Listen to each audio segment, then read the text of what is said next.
একজন সংসদ সদস্য হয়ে আপনি তো একজন দায়িত্বপ্রাপ্ত একজন ব্যক্তি। এই দায়িত্ব জনগণের ভোটে আমরা নির্বাচিত, তাছাড়া আল্লাহ তাআলা দায়িত্ব দিছে। আর মহান আল্লাহ তাআলা আমি যদি ন্যায় বিচার প্রতিষ্ঠিত না করতে পারি, তবে এই দায়িত্বের কোনো মূল্য থাকবে না। আজকে সোনার বাংলা করতে হবে, আধুনিক বাগেরহাট করতে হবে। বড় বড় প্রতিশ্রুতি দিয়ে গিয়েছে, কিন্তু এই প্রতিশ্রুতি বাস্তবায়ন হবে মঞ্চে যারা আছেন এবং আমার সামনে উপবিষ্ট যারা আছেন সকলকে দিয়ে। আপনাদের সকলের সহযোগিতা লাগবে, আপনাদের সকলের সহযোগিতা লাগবে। আমি বলে এসেছি, আমি আপনাদের সন্তান, কারো ভাই, কারো ভাতিজা। সংসদ সদস্য একটা পদের নাম। যদি আমাকে রাখতে চান, যদি আমি থাকি, এখন তো 5 বছর আল্লাহ তাআলা থাকার সুযোগ দিছে। আমার প্রথম প্রতিশ্রুতি সোনার বাংলা আর আধুনিক বাগেরহাট যদি করতে হয়, মাদক চালাবার দখল মুক্ত বাগেরহাট আগে করতে হবে।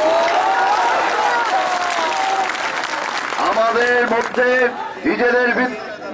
নিজেদের ভিতরে যারা আছেন, এত বড় সংগঠন, এত বড় দল, রাতারাতি পরিবর্তন আসে না। আমিও বুঝি সেটা। আমার চাচা একজন বললেন যে আমি বিদেশে পড়াশোনা করেছি।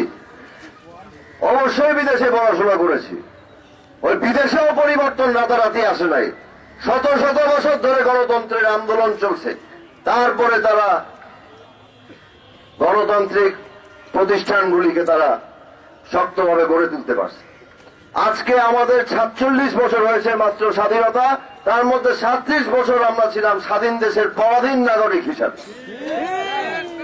আর যদি গণতন্ত্র শুধু ভোটাধিকারের মাধ্যমে হয়ে থাকে, তো সেই গণতন্ত্র আমিও মানি না।